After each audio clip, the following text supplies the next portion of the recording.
bersyukur kehadirat Allah Jalla wa'ala atas limpahan nikmat karunia serta hidayah yang Allah berikan kepada kita, sehingga dengan nikmat tersebut Allah kumpulkan kita di rumahnya dalam rangka tahsinul Quran. Salawat dan salam atas junjungan baginda Rasulullah Sallallahu Alaihi Wasallam beserta keluarganya, para sahabatnya radhiyallahu anhum wa radha'an, dengan memperbanyak salawat dan salam serta mengamalkan tuntunan Rasulullah Sallallahu Alaihi Wasallam. Insyaallah kita akan meraih kemuliaan di dunia dan di akhirat, mendapatkan syafaat biidznillah taala, amin ya rabbal alamin. Kita mulai dengan baca al-basmalah. Ya, kita baca baitnya. Qala al-Imam Ibnu Jazari rahimahullahu taala, nafa'ana Allahu bihi wa bi ulumihi fid dharain amin. Bismillahirrahmanirrahim. Al-Muqaddimah. Yaqulu raji 'afwi rabbin sami'i. Muhammad ibn al-Jazari asy-Syafi'i. Alhamdulillahi wa sallallahu ala nabiyyi wa mustafahu Muhammadin wa alihi wa sahbihi wa muqri'il Qur'ani ma'a muhibbihi. Wa ba'du inna hadhihi muqaddimah fima 'ala qari'ihi an ya'lamah idh wajibun 'alayhi muhattamu qabla ash-shuru'i awwalan an ya'lamu خارج الحروف والصفات يلفظ بأفصح اللغات حرر التجويد والمواقف وما الذي رسم في المصاحف من كل مقطوع وموصول بها وذلك ذا لم تكن تكتب بها باب مخارج الحروف. مخارج الحروف 17 على الذي يختاره من اختبر. ألف الجوف وأختاها وهي حروف مد للهواء تنتهي. ثم لأقصى الحلق همز هاء ثم لوسطه فعين حاء أدناه غين خاؤها والقاف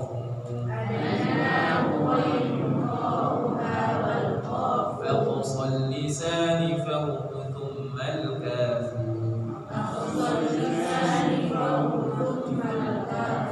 أسفل والوسط فجيم الشين يا والضاد من حافته إذ وليا الأقراص من أيسر أو يمناها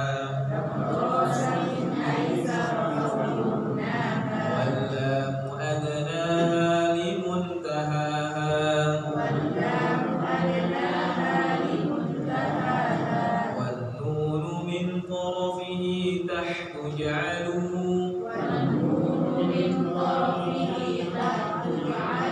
والراء يدانيه بظهر أدخلوا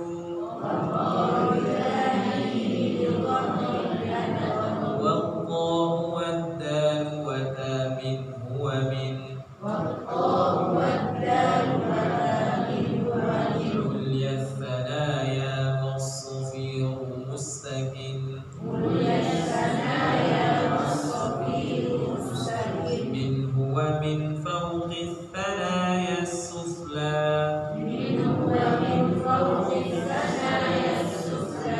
الضاء والدال وثاني العليا من طرفيهما ومن بطن الشفة فالفا مع أطراف الثنايا المشرفة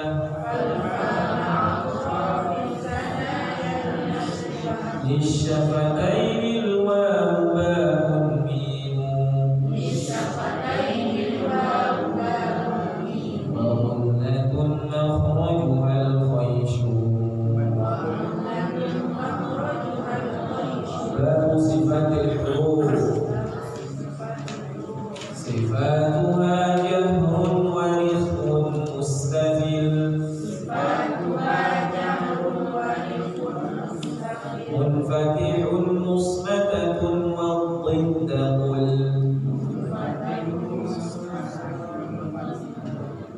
مهموسها فحثه شخص سكت شديدها لفظ أجد بكت وبين رخو والشديد للعمر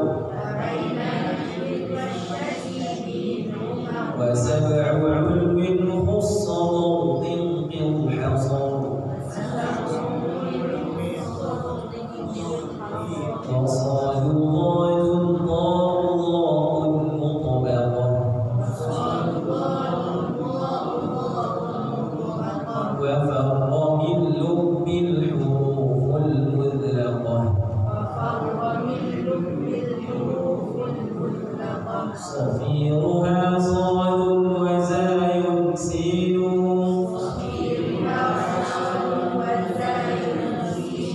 والقلة قطب جد واللين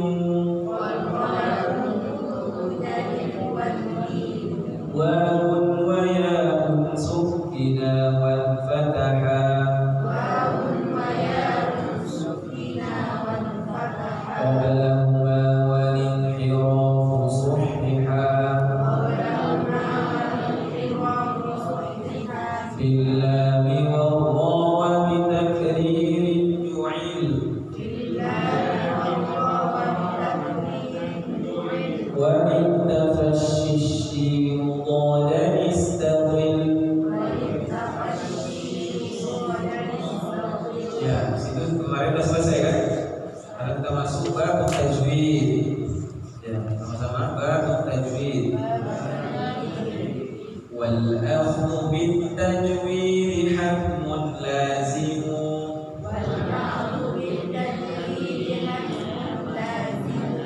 Man lam yujawwid al-Qur'an athim.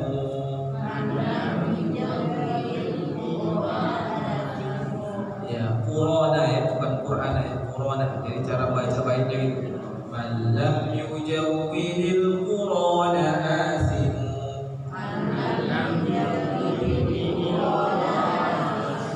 Li'annahu bihil ilah anzala wa hakadha minhu ilayna wasala.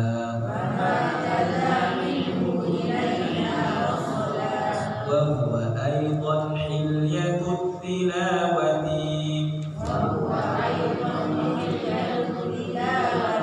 وزينة الأداء والقراءة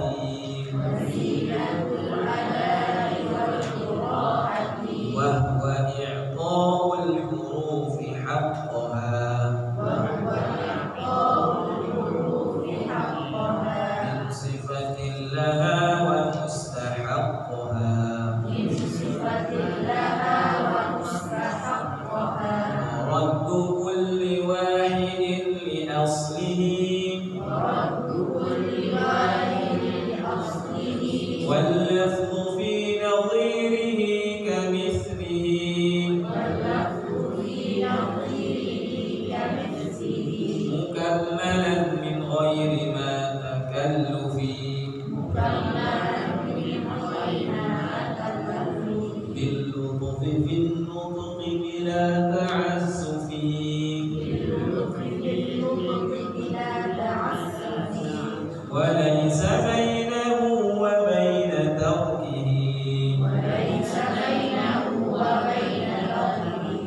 illa riyadatu mri'in bifakkihi.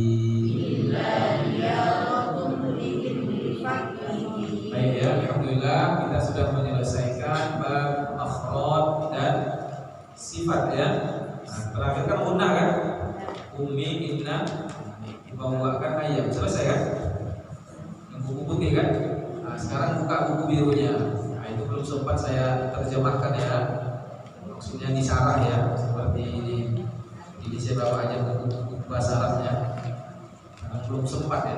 Karena untuk dikatakan belum sempat karena saya juga dibilangkan malas ya, seperti itu ya. Nah, jadi kita akan jelaskan ya bab tajwid. Baru ya, bab baru. Jadi untuk makhraj dan sifat kuncinya dilatih ya. Kuncinya dilatih ya. Nah, kemudian praktekkan di dalam membaca Al-Qur'an ya. Praktekkan dalam baca Al-Qur'an. Yang penting Bapak Ibu sudah tahu di mana posisi huruf-hurufnya ya dan sifat-sifatnya. Ya, sifat-sifatnya. Baik. Wal akhdhu bit tajwidi hatmun lazim. Kita membahas bab tajwid, yaitu bab membahas tentang seluk-beluk tajwid. Ya, kita tidak membahas apa tujuan tajwid, apa ini ya, kita akan jelaskan saja sepintas apa yang ditulis di dalam bait itu, nanti baru kita jelaskan. Wal akhdhu bit tajwidi hatmun lazim man lam yujawwidil qur'ana athim. Silakan baca artinya. Dari Bapak coba. Mempelajari dan mengamalkan ilmu tajwid hukumnya wajib dan lazim. Semestinya barang siapa yang tidak mentajwidkan bacaan Al-Quran maka dia berdosa. Ya. Jadi mengamalkan ilmu tajwid hukumnya adalah wajib, lazim. Lazim itu mesti. Ya. Nah, siapa yang tidak mentajwidkan Al-Quran maka dia berdosa. Ya, berdosa. Artinya orang yang membaca Al-Quran dia tidak menggunakan ilmu tajwid maka dia berdosa. Kenapa? Karena agama ini dibangun di atas ilmu, ya, di atas ilmu. Jadi jangan menggunakan Allah Azza wa Jalla. Oleh sebab itu para ulama membagi hukumnya, membedakan hukumnya. Yang pertama fardhu ain. Ya, yang pertama fardhu ain. Fardhu ain ini apa? Kewajiban individu. Kewajiban masing-masing setiap kaum muslimin dan muslimat. Ya, fardhu ain. Jadi kapan tajwid itu menjadi hukumnya fardhu ain? Ketika membaca Al-Qur'an. Ya, ketika membaca Al-Qur'an.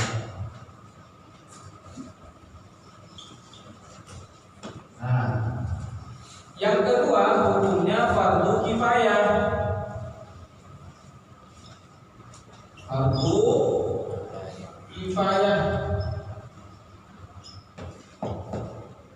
Apa itu fardhu kifayah? Kewajiban yang bisa diwakilkan. Ya.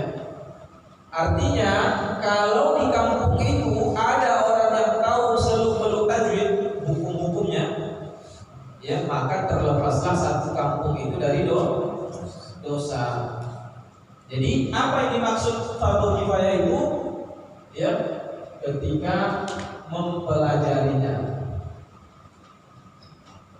Mempelajarinya, ya, atau mengetahui teori-teorinya. Maksudnya di sini tajwid ya, teori-teorinya. Nah, perhatikan. Fardhu ain ketika membaca Al-Qur'an. Jadi makhrajnya harus jelas, ya, huruf-hurufnya harus jelas, ya. Nah, mungkin ketika membaca Al-Quran kita nggak tahu ini hukumnya ikhfa, ini hukumnya idgham, ini hukum bacanya sama, kita nggak tahu. Ya, atau kita nggak tahu huruf jim itu teorinya macam mana, oh tengah lidah nak ke langit-langit nggak tahu, nggak masalah, yang penting kita membacanya pas, ya kita membacanya pas, ya. Nah, ini disebut fardu ain. Ya, seperti kita kiaskan kepada sholat, ya. Sholat itu kan, sholat wajib itu kan fardu ain, ya. Gak bisa kita wakilkan sama orang, ya. Nah, ya ayah nggak sholat subuh, capek ayahnya, oh gantikan dulu ya. Bisa? Gak bisa. Kenapa? Karena fardu ain. Asalkan sudah balik dia, udah kena dia hukum, ya. Nah, kalau fardu kifayah mempelajari teorinya, nun mati jumpa sama ba hukumnya ikhlas, nun mati jumpa sama jim hukumnya ikhfa. Kita nggak tahu itu ikhlas, ini namanya ikhfa, nggak tahu, nggak ada masalah. Yang penting membaca Al-Qur'annya pas, ya. Jadi mengetahui teori-teorinya itu fardu kifayah. Seperti sholat jenazah. Sholat jenazah itu kan kalau satu kampung ada yang meninggal, satu orang aja menyolatkan, bisa nggak? Bisa. Yang lain nggak menyolatkan pun tak berdosa dia. Ya, artinya dia bisa diwakilkan, dicukupi oleh satu atau beberapa orang yang mengerjakannya. Nah, jadi kalau kita tidak tahu hukum-hukumnya, tapi di tempat kita ada orang yang tahu, artinya bisa kita jadi tempat bertanya hukum-hukumnya, maka satu kampung terlepas dari dosa. Ya, adapun ketika kita membaca Al-Quran, yang dimaksud dalam bait tadi yaitu ketika membaca Al-Quran harus dengan tajwid. Makanya di awal pertemuan sekali kita sudah tekankan apa? Ya, ada orang yang bagus bacaannya dapat pahala, ya kan? Yang kedua, ada orang yang salah bacaannya dapat dosa. Yang ketiga, ada yang salah bacaannya masih dapat uzur, ya kan? Masih ingat? Yang kedua, salah bacaannya dapat dosa. Siapa itu? Orang yang ketika membaca Al-Quran dia salah dan dia tidak mau belajar. Dia tidak mau belajar, padahal di tempatnya ada pelajaran, ada waktu itu belajar. Dia nggak mau belajar, udahlah, cukupkanlah sampai di sini, ilmu nggak boleh, karena belajar itu dari riwayat. Tapi dia larang, ya. Nah, ini bukan perkara sekolah atau tamat sekolah, bukan. Ini perkara ini besok dalam kubur nggak ditanya ijazah, kita nggak ditanya. Ya, nggak ada di kubur ditanya kau tamatan apa, nggak ada. Ya, baca Quran enggak? Apa kita umum kan? Nah, itu ditanya. Jadi dia salah bacaannya dan dia berdosa karena tidak mau belajar. Yang ketiga, salah bacaannya tapi al-ma'dzur, masih dapat uzur. Siapa itu? Orang yang masih dalam proses belajar dan dia mau belajar. Ya, dia akan malu walaupun mungkin yang ngajar mungkin anaknya, ya, atau yang ngajarin mungkin cucunya, nggak ada masalah, karena belajar agama itu bukan perkara umur, bukan. Ya. Bahkan, ya, kata sahabat Ali, andai ada anak kecil mengajarkan pusat huruf, aku akan siap jadi budak dia. Zaman dulu kan berlaku budak. Sampai seperti itu penghargaan terhadap ilmu.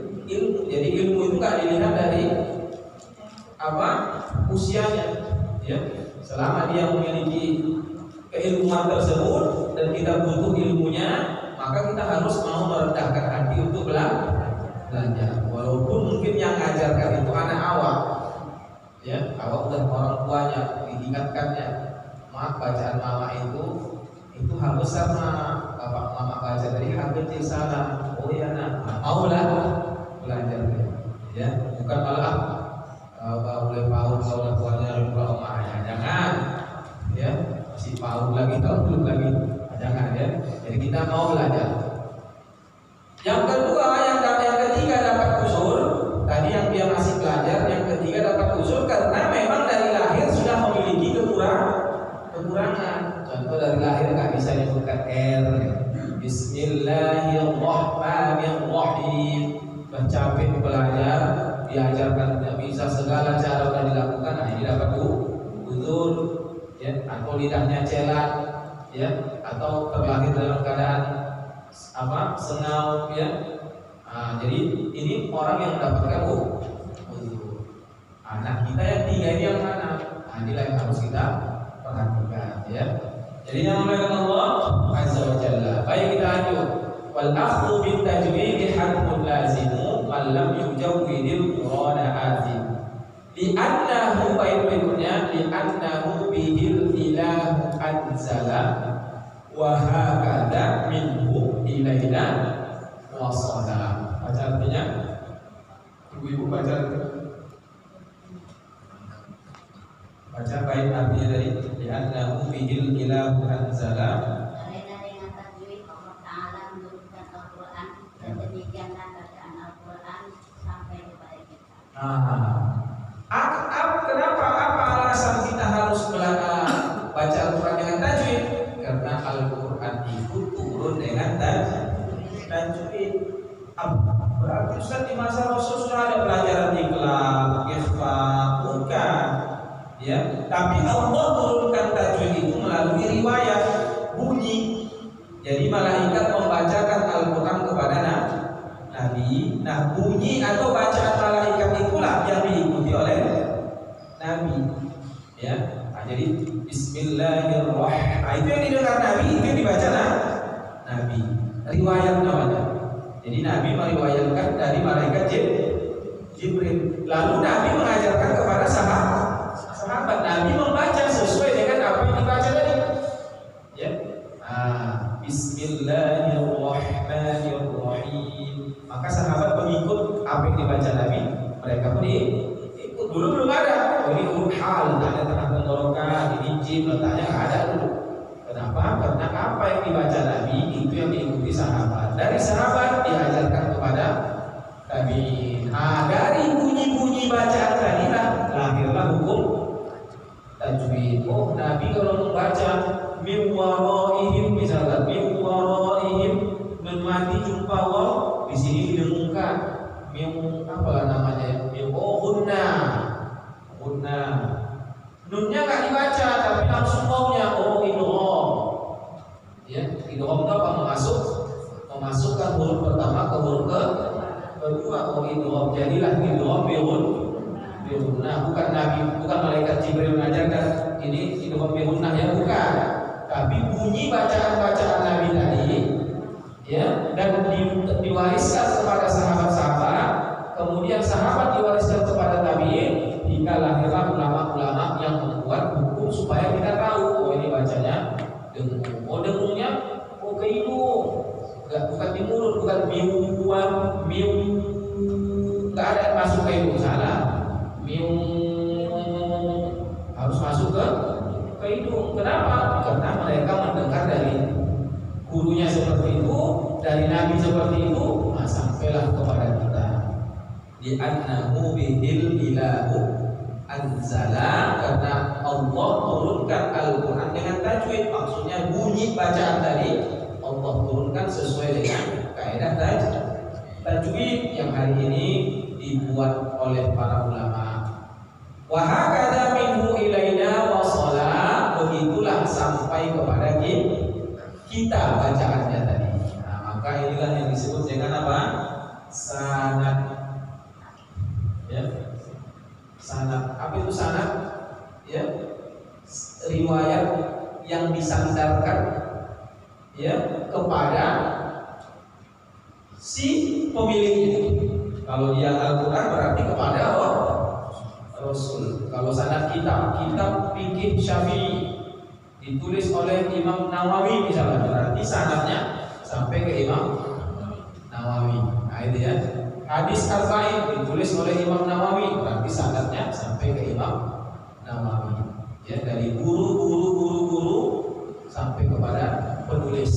Kalau tajwid berarti sampai kepada Rasul bacaannya tadi. Nah, ini disebut dengan sanad. Ya, sanad. Di annahu bihi ilahu anzala wa hakadha minhu ilaina wasala. Begitulah sampai bacaannya kepada kita, ya, sampai bacaannya kepada kita. Kemudian berikut Berikutnya apa bunyi baitnya? Wa huwa aidan hilyatul tilawati wa zinatul adai wal qiraati. Apa artinya? Dan fungsi tajwid juga sebagai penghias bacaan dan perhiasan dalam periwayatan dan bacaan Al-Qur'an. Iya. Wa huwa aidan hilyatut tilawah. Isi pada 3 ya. Pertama namanya tilawah kan. Nah, jadi fungsi tajwid itu sebagai penghias tilawah. Yang kedua ada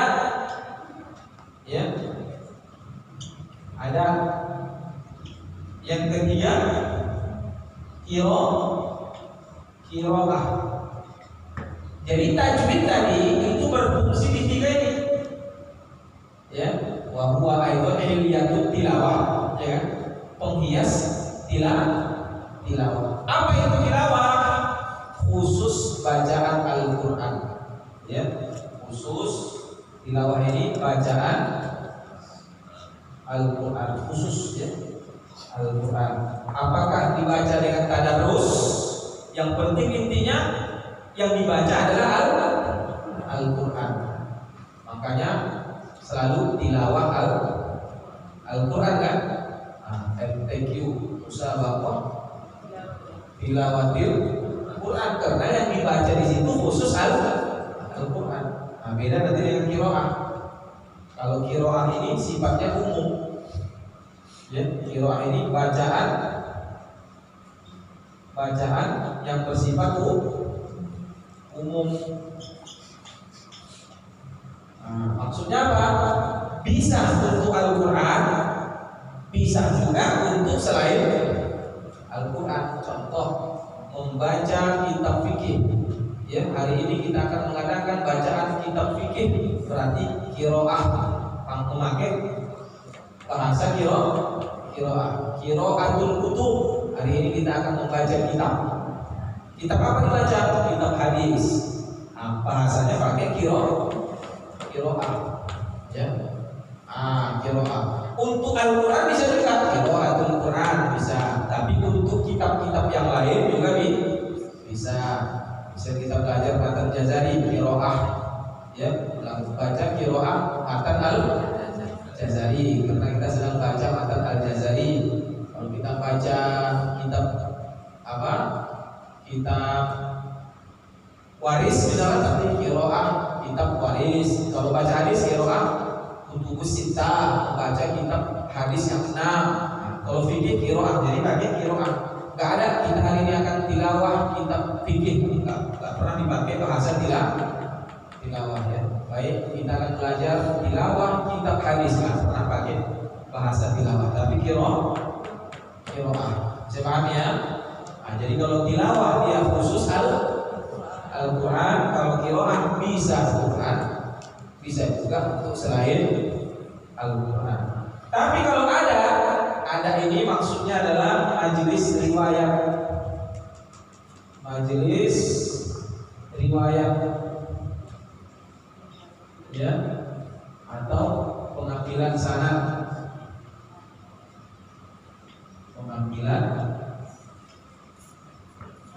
Ini namanya ada.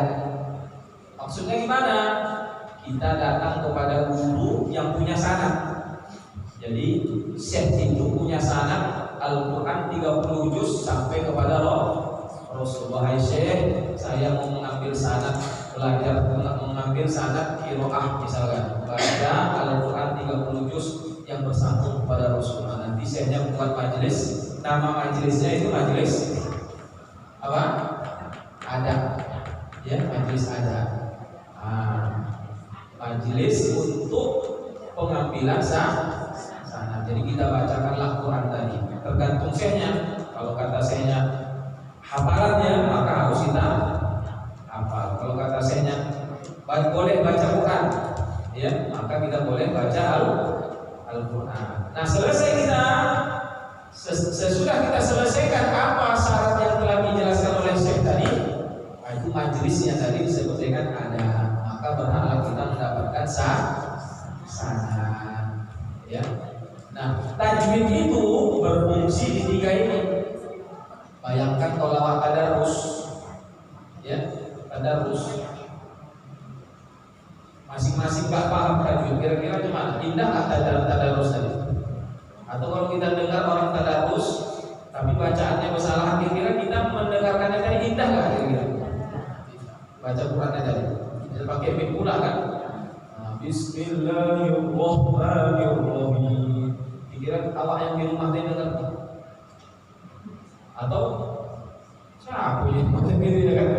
Nah, jadi dia tidak terlihat indah. Coba lah kita putar murotal imam Syekh, terasa indah lagi gitu. Indah, masya Allah. Karena awak meneteskan air mata, ya. Enak dia.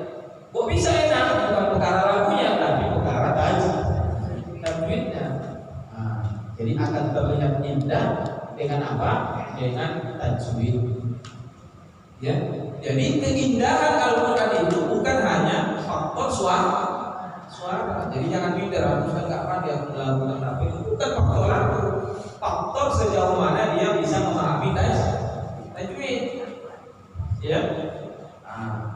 Indah pun lagunya kalau tajwidnya salah, indah nggak indah. Alhamdulillahi Rabbil Alamin Ar-Rahmanir-Rahim Maliki Yawmiddin. Kira-kira gimana itu? Ya, kita menggelisah ya kan? Itu contoh istilahnya. Kita dengar orang baca Al-Quran misalnya di HP atau di mana, tapi bacaannya salah misalnya, padahal suaranya bagus, ya. Tapi suaranya nggak bagus, tapi tajwidnya bagus, indah. Kita lihat imam Masjid Nabawi, lalu saya bacanya, ya.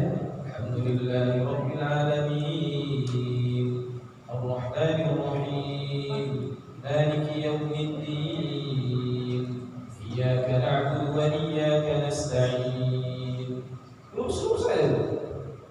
Syekh Huzaifi kita akan baca. Dibuka di internet Syekh Huzaifi. Ya, Syekh Huzaifi. Jadi Imam Masjid Nabawi terus deh. Tapi kita dengar enak. Apa yang buat indah tadi? Tajwid. Ya, tajwid.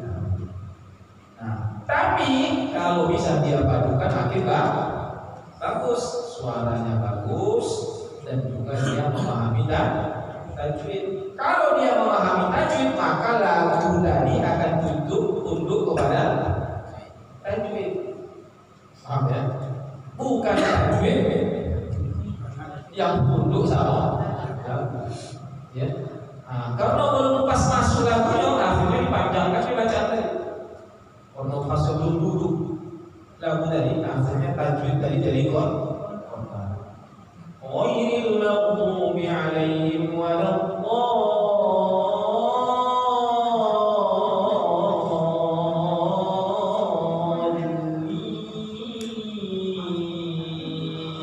Kalau belum duduk tadi, belum pas, ya, belum pas tadi apa yang tadi. Itu namanya tajwidnya yang tunduk sama. Padahal nggak boleh, harus lagu yang tunduk sama tajwid, ya, kalau dia mau memakai lagu tadi, ya. Itu pendapatnya ulama Mesir, ya. Ulama Mesir, ulama yang membolehkan dia memakai lagu-lagu yang sudah menjadi sebuah kebiasaan, ya. Tapi tidak boleh keluar dari kaidah tajwid, ya, tidak boleh keluar dari kaidah tajwid. Jadi jangan melihat Allah Azza wa Jalla. Ini ya, jadi tilawah ada dan qiraah. Tilawah tadi khusus baca Al-Quran. Ada majlis riwayat, kita sama-sama gitu. Nah, ini juga kalau kita nggak paham tajwid, ya, akhirnya apa yang terjadi? Waktu akan terbuang sia-sia. Kenapa? Karena kalau kita ngambil sanad sama Syekh itu nggak lagi bilang, ya, ini apa hukumnya, ini apa enggak? Ulangi, nanti berapa udah? Besok datang lagi. Kenapa? Karena orang nggak antri mau membaca, ya. Nah, ini kalau ada ya. Nah, kalau kita kan belum sampai ada karena belum ngambil riwayat, ya. Jadi seperti di Medan kadang orang datang dari Tubing ke Medan atau dari Tanjung Balai ke Medan ngambil sanad misalnya sama dengan seorang syekh, dikasih waktu cuma 10 menit. Situ kan, ya. Kalau nggak dapat ulangi lagi. Kalau saya setiap hari Sabtu, tapi pakai Zoom, syekhnya tinggal di Malaysia dari Mesir, ya. Nah, itu cuma dikasih jarak cuma 5 menit, 6 menit, ya. Nah, kalau tajwid kita amburadul misalkan, ya udah itu aja diulangi besok itu depan nanti bacaan lagi ulangi ya, itu aja lah ulang. Nggak diajari lagi ini hukumnya ini hukumnya ini. Nah, lagi kenapa? Karena antri pada inilah. Jadi majelis ada namanya, ya.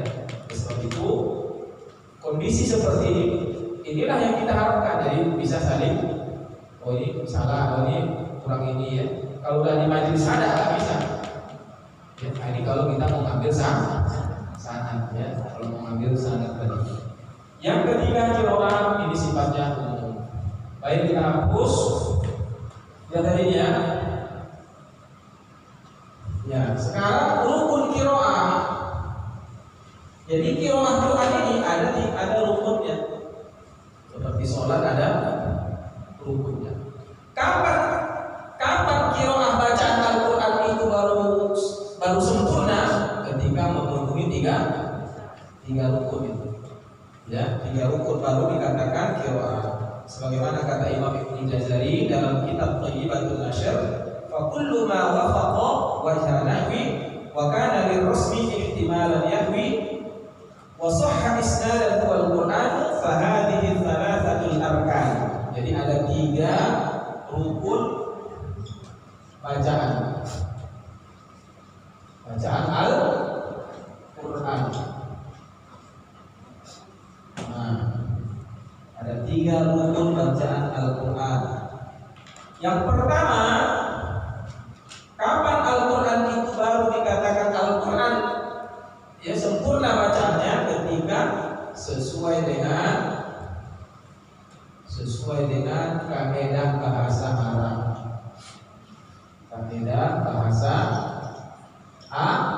Arab atau ilmu nahwu, ya, wa kullu ma wafaqa wajha nahwi.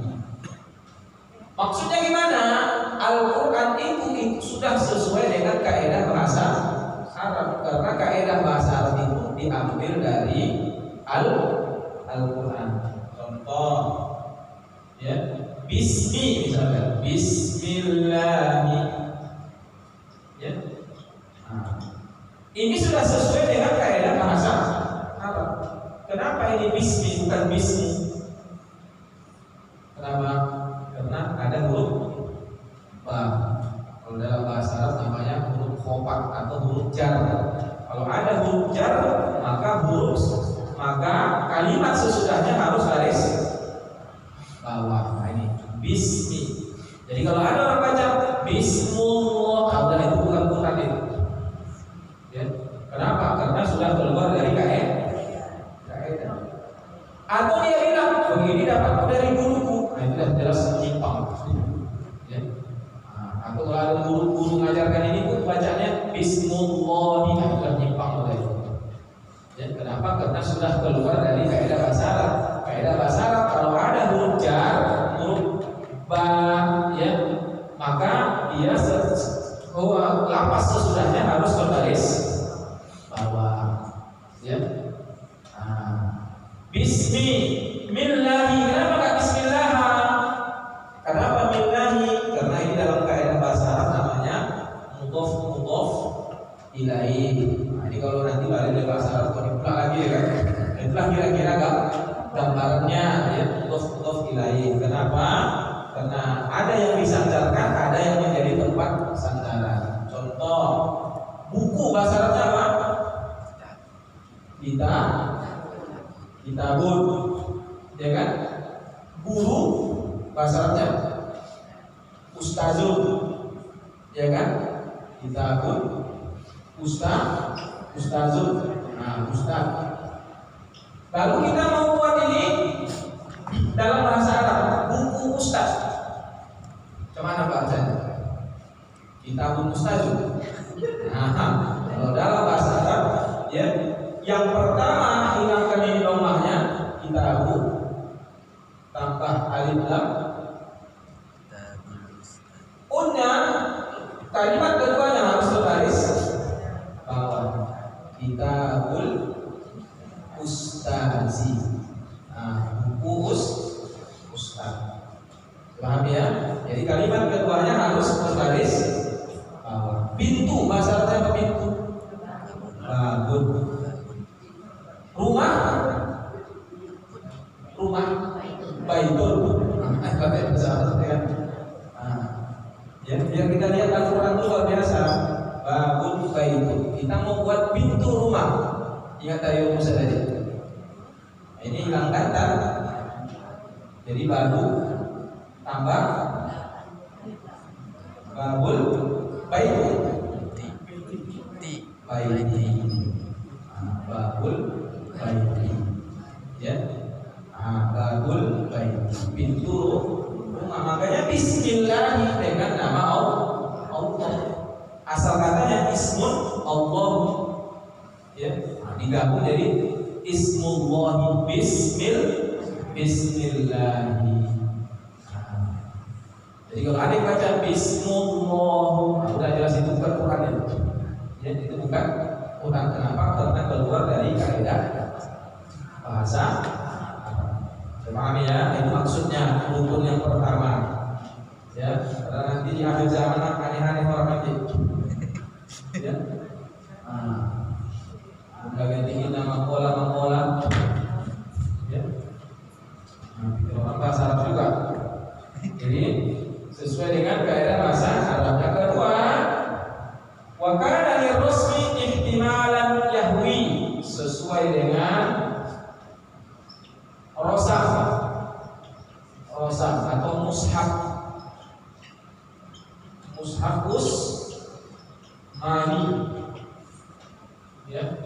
Nah, jadi mushaf yang kita pegang itu namanya mushaf usmani. Ya. Kenapa dibilang mushaf usmani? Karena sahabat Utsman bin Affan lah yang waktu itu mengumpulkan seluruh Al-Quran dan menyatukannya dari mushaf satu mushaf. Ya.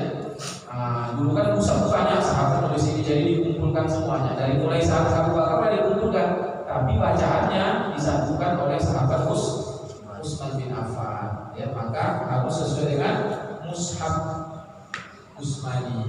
Ya, mushaf Utsmani. Alhamdulillah Al-Quran kita hari ini itu sudah sesuai dengan mushaf Utsmani. Yang ketiga, syarat yang rukun yang ketiga, wasahha isnadan. Ya, wasahha isnadan. Ya, wasahha isnadan. Yang ketiga, sanad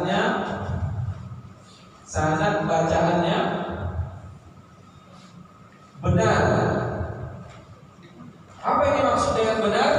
Tersambung dengan Rasul, tersambung ke Rasulullah Sallallahu Alaihi Wasallam. Inilah tiga. Sanad bacaannya benar. Maksudnya apa? Kita baca Quran itu dari mana? Oh, dari guru. Ya, gurunya dari mana? Oh, dari gurunya. Ya, artinya bacaan itu terverifikasi atau ya, jelas lah ya. Diakui ya oleh gurunya, karena dia bacakan guru bacaan itu 30 juz langsung dengan gurunya dan ada syaratnya sampai terus bersambung kepada Rasul. Makanya sekarang banyak ulama-ulama Arab yang bersanad turun gunung itu ke Indonesia, makanya di Facebook bersanad. Itulah maksudnya tadi supaya apa? Supaya bacaan kita tadi bisa memenuhi rukun yang ketiga ya, bacaannya tersambung kepada Rasul Sallallahu Alaihi Wasallam. Sama dengan kita belajar huruf-huruf ini, ya. Huruf H, dari mana dapat Bapak baca huruf H? Dari mana dapat? Oh, dari guru saya, oh dari gurunya. Jadi ada sanad, ya, tersambung. Jadi nggak asal-asalan. Dan dan saya merasakan sendiri waktu itu. Saya belum tahu sanad-sanadnya apa, tapi ketika saya jadi imam, ada kawan saya yang dari Medan nyinggung, antum baca Quran dari mana dapatnya? Dari guru lah. Di gurunya itu ada nggak sanad? Bingung pula jadi apa itu sanad? Akhirnya disitulah saya belajar. Saya cari di Google, oh kebetulan ada dakwah bersanad. Kalau saya datangi, situlah ketemu dengan Matan Jazari, dengan ya kitab-kitab tajwid yang lain. Ternyata waktu dites sama saya tadi kesalahan rupanya bacaan apa? Saya dulu mengajarkan tajwid sempat, tapi saya nggak tahu dulu teorinya mana. Waktu mengajarkan saya ajarkan ibu kalau baca so, jadi monyongkan ya, rupanya masih tadi salah. Salah ya baca pulang dari Padang langsung saya bilang sama ya, yang saya ajarkan kemarin tuh jangan lagi diikuti itu. Nah, tapi apakah kita salah ketika itu berdosa? Kita mengajarkan waktu itu tak berdosa karena itu sebatas pengetahuan ilmu awal. Tapi ketika kita mengetahui begininya rupanya adalah ini, wajib kita belajar. Nggak boleh kamu 7 orang pertahanan nggak bisa. Dan nggak boleh kita malu, aku salah nggak usah. Ya, makanya kita lihat ulama-ulama dulu dalam masalah fikih saja ada pendapat lama, ada pendapat baru kan. Imam Syafi'i itu ada qaulul qadim, pendapat lama Imam Syafi'i. Ada qaulul jadid namanya, pendapat baru Imam Syafi'i. Kok bisa itu muncul seiring bertambahnya ilmu, ya, seiring bertambahnya ilmu. Contoh saja kalau dalam fikih ya, dulu Imam Syafi'i mengatakan kalau imam membaca, makmum tak perlu baca. Kalau imam membaca, walau qawlin dekat kita diam aja. Amin, udah simak aja. Ya, karena pada saat itu Imam Syafi'i mendapatkan hadis seperti ini. Ya, tiba ketika Imam Syafi'i dapatkan hadis seperti ini, la sholata liman lam yaqra bi Fatihatil Kitab, tidak sah sholat kalau tidak baca Al-Fatihah. Ini berarti berlaku untuk imam dan untuk makmum. Ya, untuk imam dan untuk makmum. Maka pada saat itu Imam Syafi'i mengeluarkan pendapat baru bahwa imam dan makmum wajib baca Al-Fatihah. Ya, inilah ijtihad tadi ya, ijtihad. Walaupun demikian ada perbedaan pendapat di antara para ulama pasti ada. Ya, tapi begitulah kira-kira gambarannya. Ada pendapat lama, ada pendapat baru. Kok bisa itu muncul seiring dengan bertambahnya ilmu. Dan kita jangan malu bilangkan, Pak, saya dulu waktu mengajarkan ini ada yang salah begini yang sebenarnya tinggal rubah. Nah ya, ini namanya ya amanah dalam ilmu, ya amanah dalam ilmu. Jadi kebenaran Allah Azza wa Jalla ini harus kita pahami 3 rukun daripada bacaan Al-Quran. Ya, yang pertama kalau usah kita ragukan lagi, pasti Al-Quran yang sekarang kita pegang itu sudah sesuai dengan kaidah. Mushafnya pun sudah sesuai mushaf. Nah inilah sekarang yang harus kita jaga, ya kita jaga. Nah, kenapa Ustaz asal mus kan kalau musanya kenapa? Kok payah-payah mus buat susah aja? Karena saya dapat dari guru begini. Atau Bapak tengok di Google, di YouTube, cara baca Al-Fatihah bersanad. Itu muncul itu semuanya itu kan aja mus. Ya, bukan dibuat buat. Nah ya, malah mustaqim, ya, maksudnya mus, ya, nah, supaya dia tidak jadi sol. Nah, jadi seperti itu ya. Kok kerjanya kok keluar tidak, buat susah ya, tidak keluar lidah awal gini, ya. Nah, biasa-biasanya apa? Karena itulah pertanggungjawaban sanad tadi. Begitu yang diajarkan guru kita, begitulah yang kita ajarkan. Ya, andai belum sempurna, maka kita sempurnakan. Tapi kita sudah tahu posisinya, ya, posisinya. Nah, jadi yang mengatakan Allah Azza wa Jalla ini harus kita betul-betul perhatikan. Ya, 3 rukun bacaan. Baik, kita lanjut. Wahiyya aidan hilyatul tilawati wa zinatul ada'i wal qiraati min sifatillah wa mustahaqqaha. Ini kita hapus ya. Baca artinya. Wa huwa i'qamul hurufi haqqaha min sifatillah wa mustahaqqaha. Artinya yaitu, dan makna tajwid ialah memberikan haknya huruf dari segi sifatnya atau lazimah, zatiyah dan mustahaknya, tafkhim dan tarkik huruf. Ya. Jadi memberi tajwid itu apa? Tajwid itu memberikan, ya, wa huwa i'qa'ul huruf, memberikan apa? Diberikan hak-hak huruf, hak-hak huruf, ya, hak-hak huruf min sifatillah wa mustahaqqaha, baik dari sifatnya maupun mustahak, ya. Apa hak-hak huruf? Makhrajnya. Jadi tajwid itu, baca Al-Quran itu harus kita berikan hak hurufnya. Jangan hak huruf sin awak pindahkan ke shin. Seharusnya bismillah awak baca bismillah. Ini kan tidak memberikan haknya. Jadi ada haknya yang tertukar. Ya. Jangan sampai huruf sin awak ganti jadi huruf shad, mustaqim huruf shad. Jangan sampai a'udzu dal menjadi huruf dha. Inilah hak-hak. Min sifatillah, sifatnya apa? Sifat yang sudah kita bahas itu. Sifat lazim, lazimah, zatiyah. Ya. Sifat lazimah itu sifat yang wajib melekat pada huruf tadi.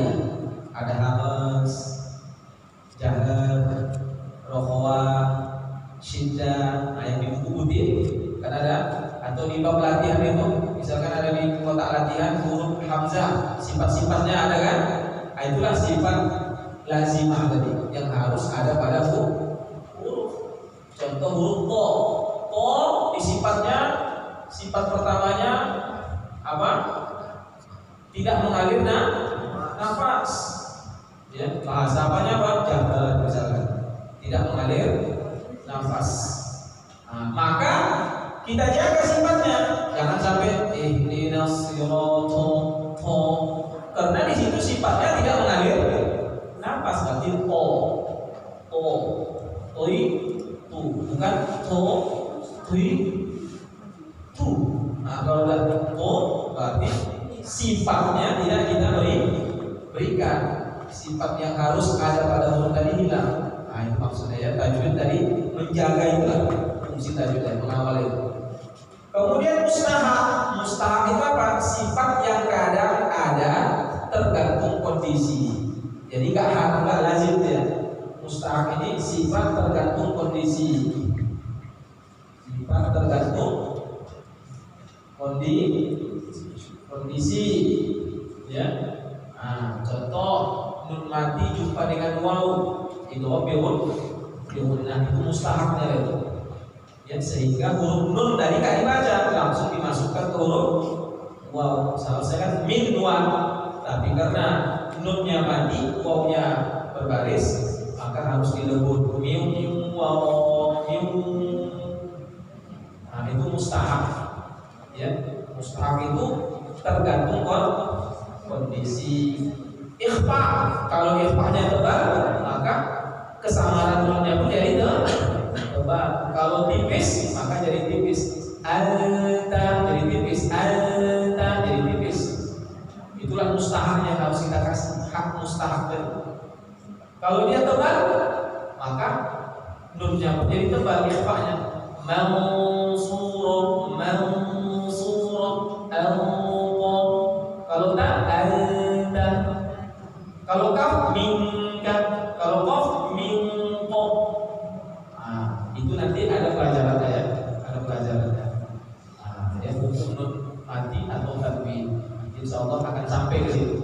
Ya, ini yang penting bapak paham atau ibu paham bait-bait itu tadi maksudnya apa gitu. Ya, penjelasan bait-bait tadi. Nah, udah ya, berarti wa huwa i'qabul hurufi haqqaha min sifatillah wa mustahaqqaha. Berikan hak-hak hurufnya baik sifatnya maupun mustahaknya. Baik, kita lanjut baitnya.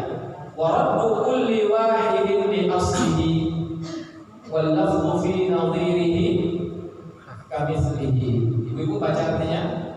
Wa raddu kulli wahidin li aslihi wal lafdhu fi nadhirihi. Itu kan?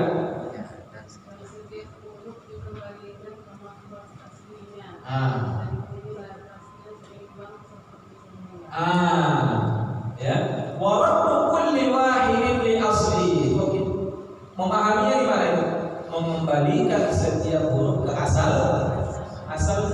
Kalau asalnya tipis ya tipis. Ya.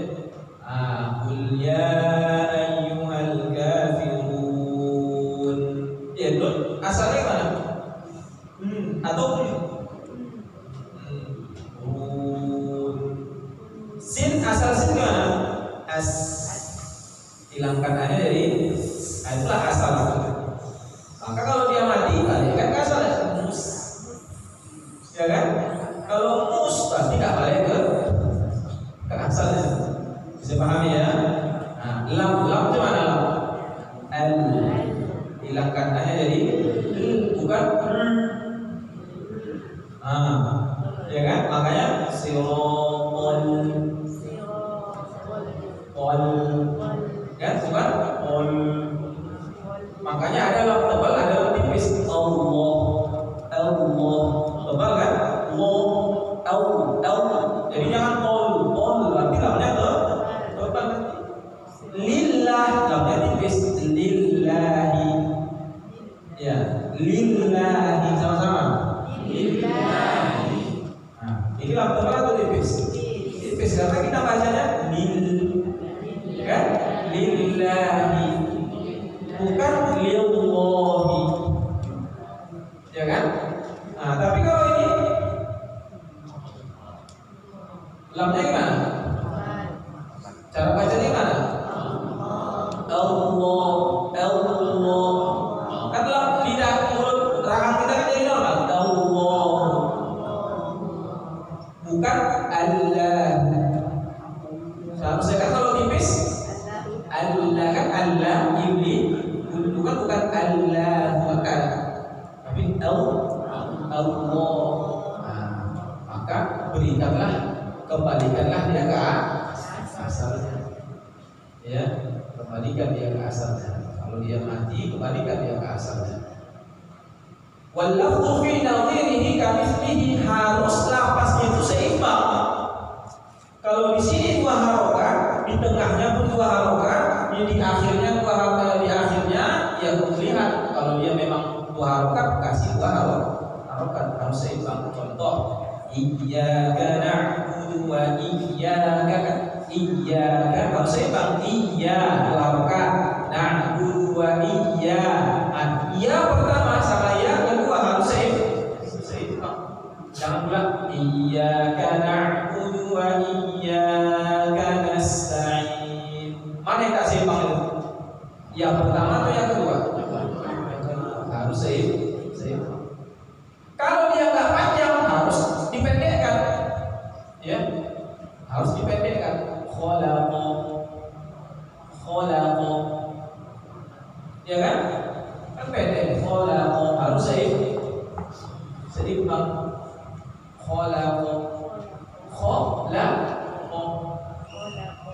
ya kan? Khalaqa. Tak seimbang, ya kan? Harus dia seimbang. Maliki yaum, kan? Maliki yaum. Li satu, ki satu, ya satu, kan? Jangan sampai maliki yaum, liki yaum, kan nggak seimbang lagi. Li udah panjang itu. Maliki yaum, karena mau berlagu dari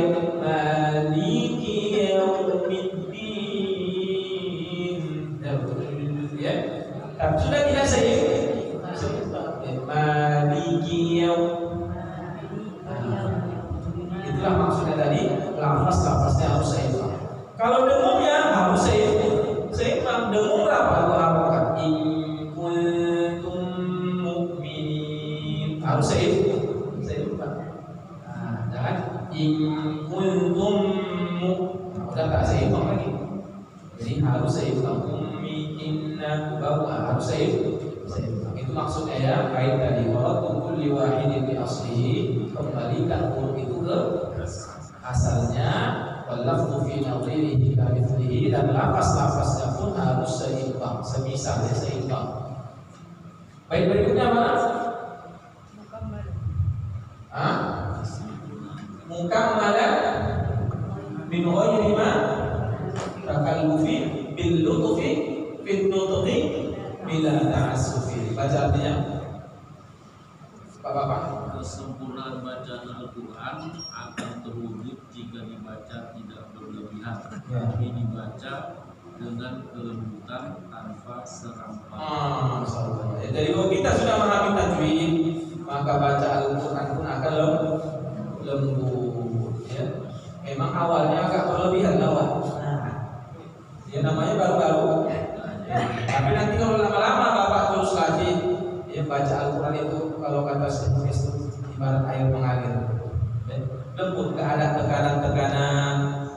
Ya, lembut. Bismillahirrahmanirrahim. Iyyaka na'budu wa iyyaka nasta'in. Ini macam bercakap macam ibu mau kemana? Oh, aja ini begini. Macam ibu mau kemana? Ya. Mau beli apa? Enggak. Nah, dia jangan sampai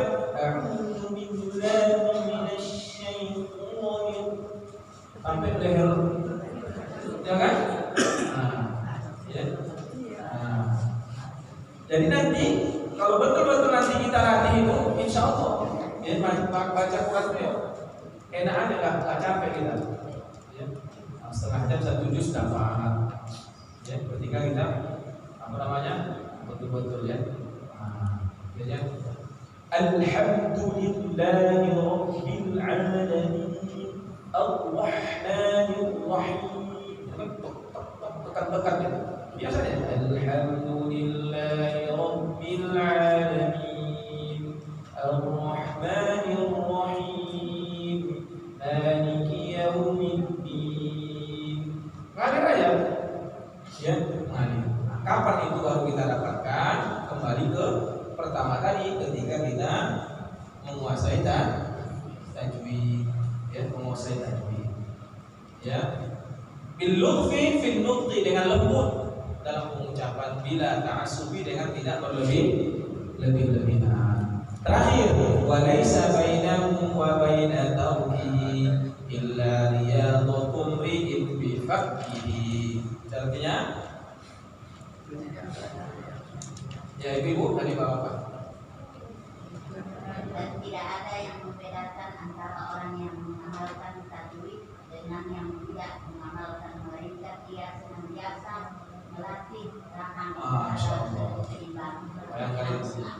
Jadi dari abad ke-7 ya, Imam Ibnu Jazari kan abad ke-7 ini, ya, ulama abad ke-7, seangkatan Ibnu Katsir, ya. Beliau saja sudah mengajarkan apa? Tidak ada yang membedakan orang yang bagus tajwidnya sama yang tidak bagus, kecuali nanti. Ya. Saya sampai hari ini sekarang kalau buka YouTube selalu nengok, tengoklah ini gimana mengucapkan huruf ini.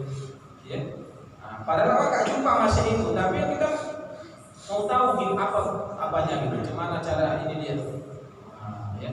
Dilatih, makanya ada latihan huruf si su as is us bas sasu sasi sasa, ya, asa isi usu susu lulu. Paling tidak itu aja bisa dibalik, susu lulu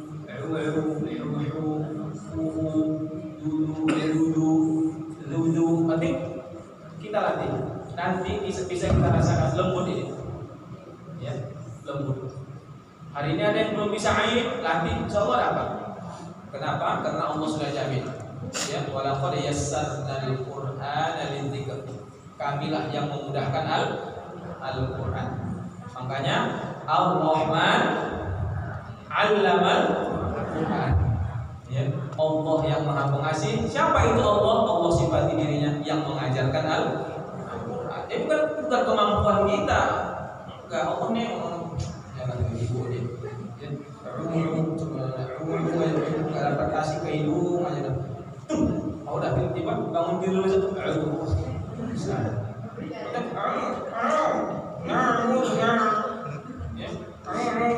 Masih ke hidung. Ya. Sudah latihan upaya dia. Ya, udah langsung. Allah yang jadikan itu ya. Karena Allah melihat siapa yang berusaha ya.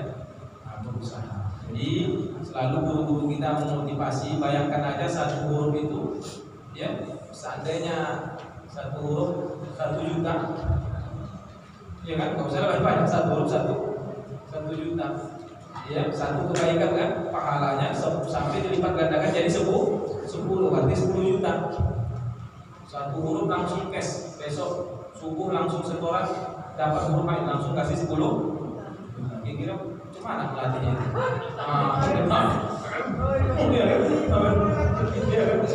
Jadi kita yang memotivasi diri kita sendiri. Ya, karena satu huruf itu di dunia itu nggak ada nilainya, di akhirat nanti lebih besar nilainya ya. Jadi pahala akhirat itu nggak ada, dinilaikan di dunia ini nggak bisa dinilaikan. Ya, cuma hanya gambaran angka saja, 10 pahalanya. Maksud 10 tahun udah berapa ya nilainya.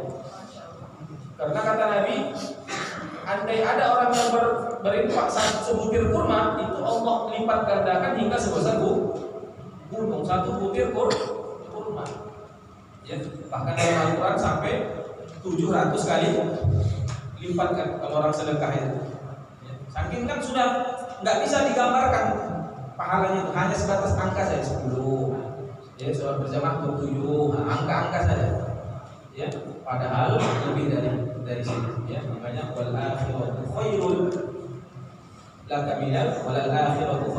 minal ula. Benar-benar akhirat itu lebih baik daripada dunia, ganjarannya daripada dunia. Jadi itu bab tajwid. Alhamdulillah sudah selesai ya. Insyaallah nanti kita masuk bab berikutnya, bab tafkhim wa tarqiq. Nah, di sini balik lagi kita latihan nanti. Ya, balik kita latihan satu-satu. Insyaallah nanti kalau bab itu satu-satu ya. Nah, kemarin kan huruf itu kan sekali apa namanya? Berjamaah ya. Nah, kalau berjamaah ini kan banyak dapat syafaat. Artinya tertolong, syafaatnya tertolong deh. Sudah pas banget. Nah, nanti masuk bab itu baru satu. Nah, saya harap pas bab itu jangan ada yang sakit ya.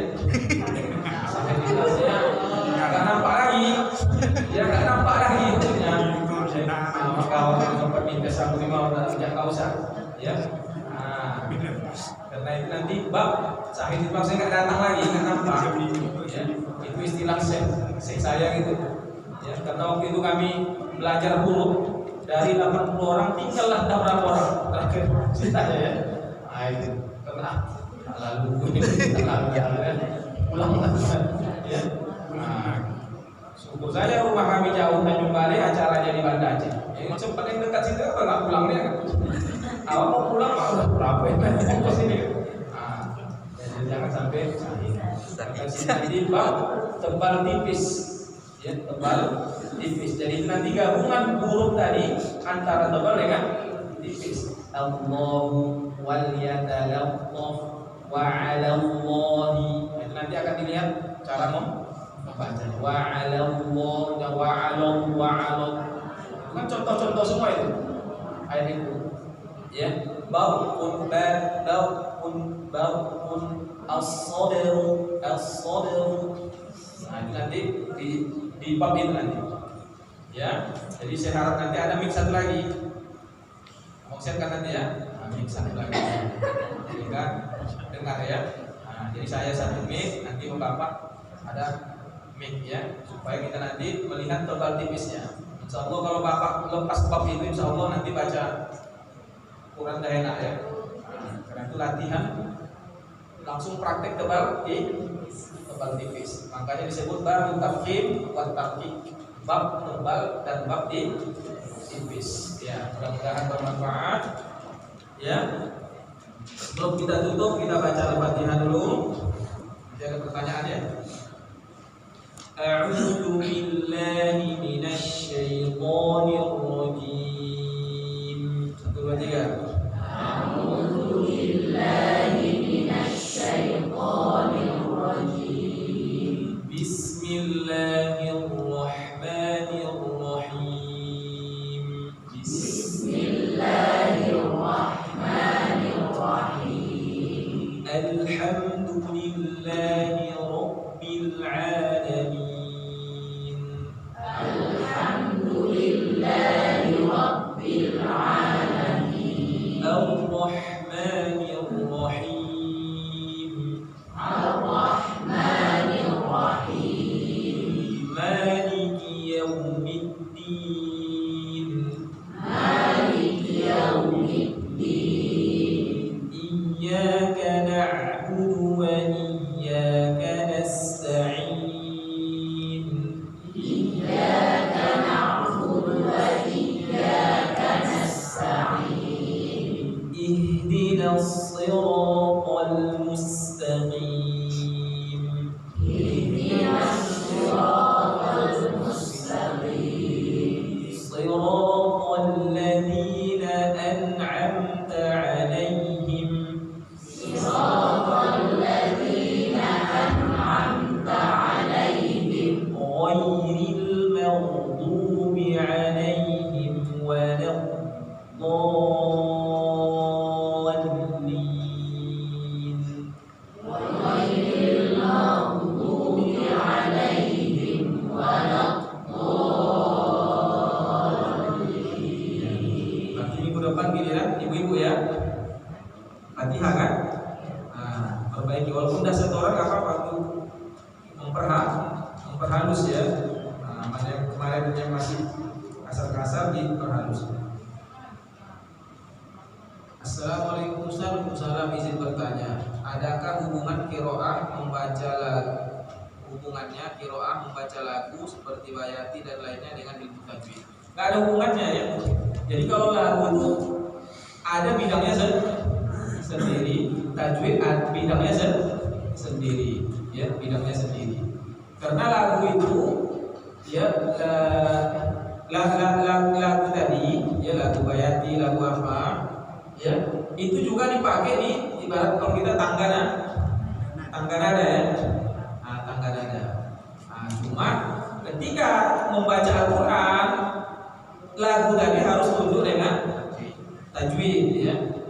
Jadi nada bayati tadi, kalau kita mungkin pakai bayati misalkan, ya tidak boleh tajwid tadi karena kita lagunya misalkan kita tahu lagunya, lalu Quran tadi kita apa kan?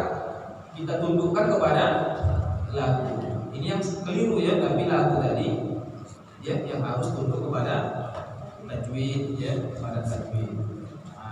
Karena dalam bab lagu ini nanti bisa kita lihat para ulama berbeda pendapat. Nanti bisa di-searching di Google itu masih ada penjelasannya ya. Ada ulama yang satu mengharapkan lagu ada. Kapan? Ketika seseorang baca Al-Quran itu hanya fokus ke lagu. Padahal Al-Quran itu diturunkan tadabbur untuk melahirkan apa? Perenungan kita. Contoh, karena jadi orang tersentuhnya karena lagunya, bukan karena isi kandungan daripada Al-Quran.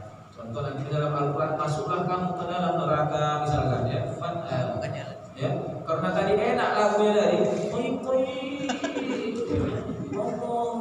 jadi bilangkan toib Allah tadi itu karena apa namanya, nadanya tadi ya, nada tadi enak ya, padahal kita nggak apa maksud Quran tadi bukan itu yang dipahami ya.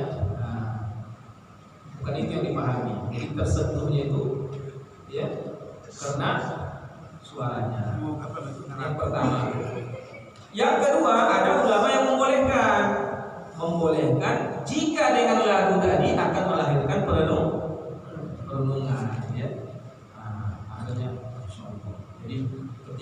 membahas tentang ayat-ayat neraka timbul rasa takut, ditambah pula lagi dengan nadanya yang memang bisa mengguncang hati, ya.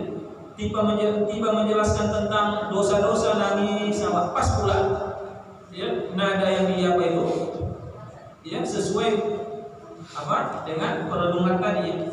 Nah, jadi melahirkan perenungan. Nah, ini pun ada ulama yang membolehkan hingga sampai hari ini pun tetap, ya, itu berlangsung, ya. Nah, tetap berlangsung. Intinya jangan sampai berlebihan,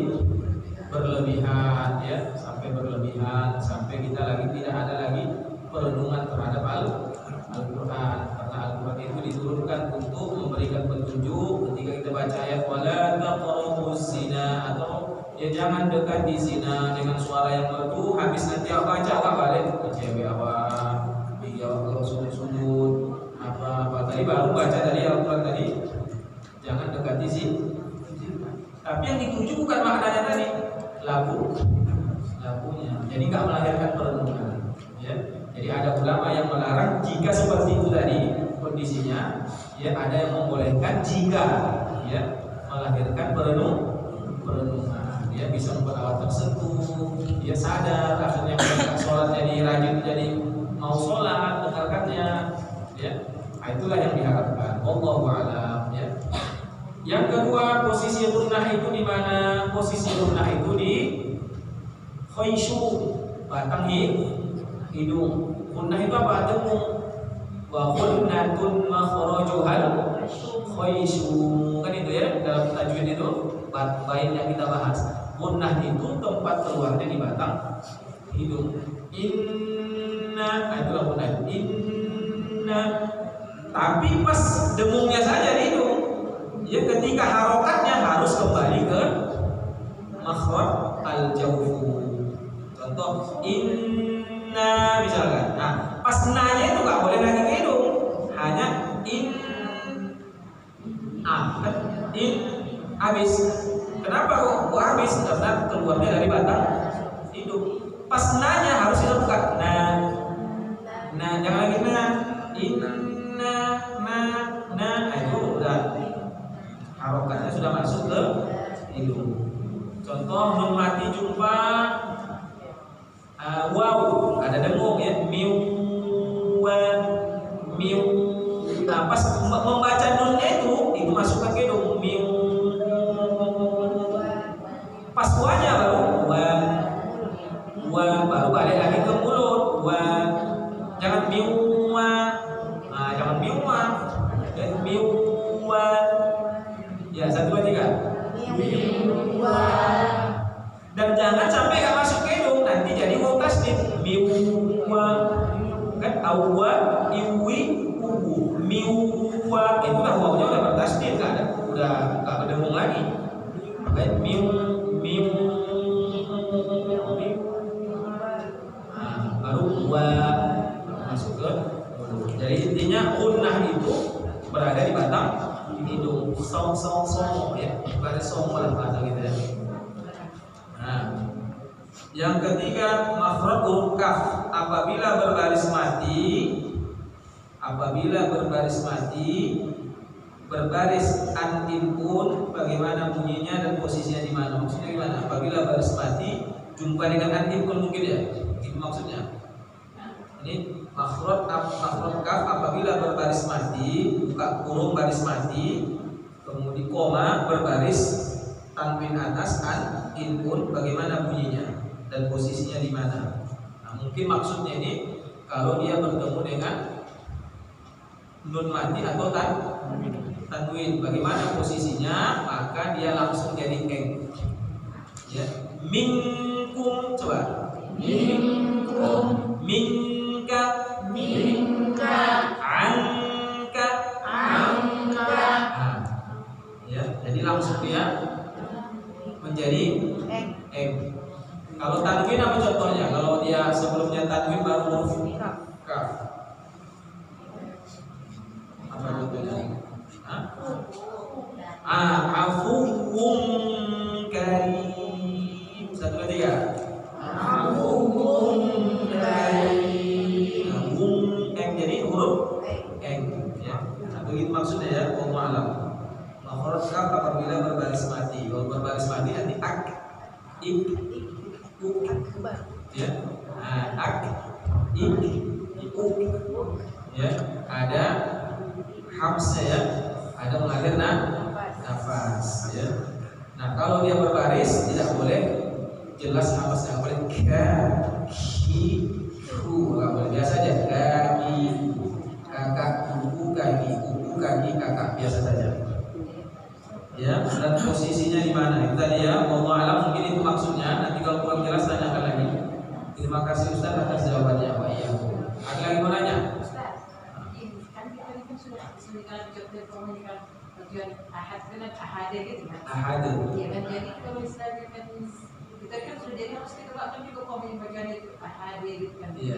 Iya. Kan selama kan ahad kan gitu kan? Iya. Jadi harus memang juga Harus dibawa. Tak boleh ragu ya. Iya, maksudnya walaupun kita punya hantar sama yang lain, Iya. salah tetap juga kita perhatikan ahadenya gitu. Iya. Tapi harus pas bunyinya ya. Ahade. Betawi ya, udah Betawi. Bukan Medan ya. Kalau Medan kan kempes. Ya. Kalau Betawi kempes. Ya. Betawi bukan Medan ya. Ahade. Ya. Qul huwallahu ahad. Ahad. Sedikit aja ahad. Nah, jangan ahade. Jangan ahade. Demi kan, demi bukan demi. Ya, gitu ya. Ya. Ada lagi. Jadi jangan lagi qul huwallahu ahad, Allahus samad. Udah salah ya. Ahad, samad, lam yalid wa lam yulad wa lam yakul lahu kufuwan ahad. Ahad. Kasab, ya. Ma'aghna anhu maluhu wa ma kasab. Langsung ya. Cukup? Oke, baiklah demikian kajian kita malam hari ini. Mudah-mudahan Allah Subhanahu wa taala yang memudahkan lisan kita dan mencabut kekakuan lidah kita, ya, sehingga ini menjadi bukti besok di akhirat bahwasanya kita ada usaha untuk belajar Al-Qur'an, ya. Dan jangan sampai kita putus asa, ya, karena ini bagian daripada amal soleh, ya, yang buruk-buruknya bernilai pahala di sisi Allah Subhanahu wa taala. Semoga Allah Subhanahu wa taala mematikan kita dalam keadaan husnul khotimah. Kita tutup dengan doa kafaratul majlis. Subhanallah wa bihamdika, asyhadu an la ilaha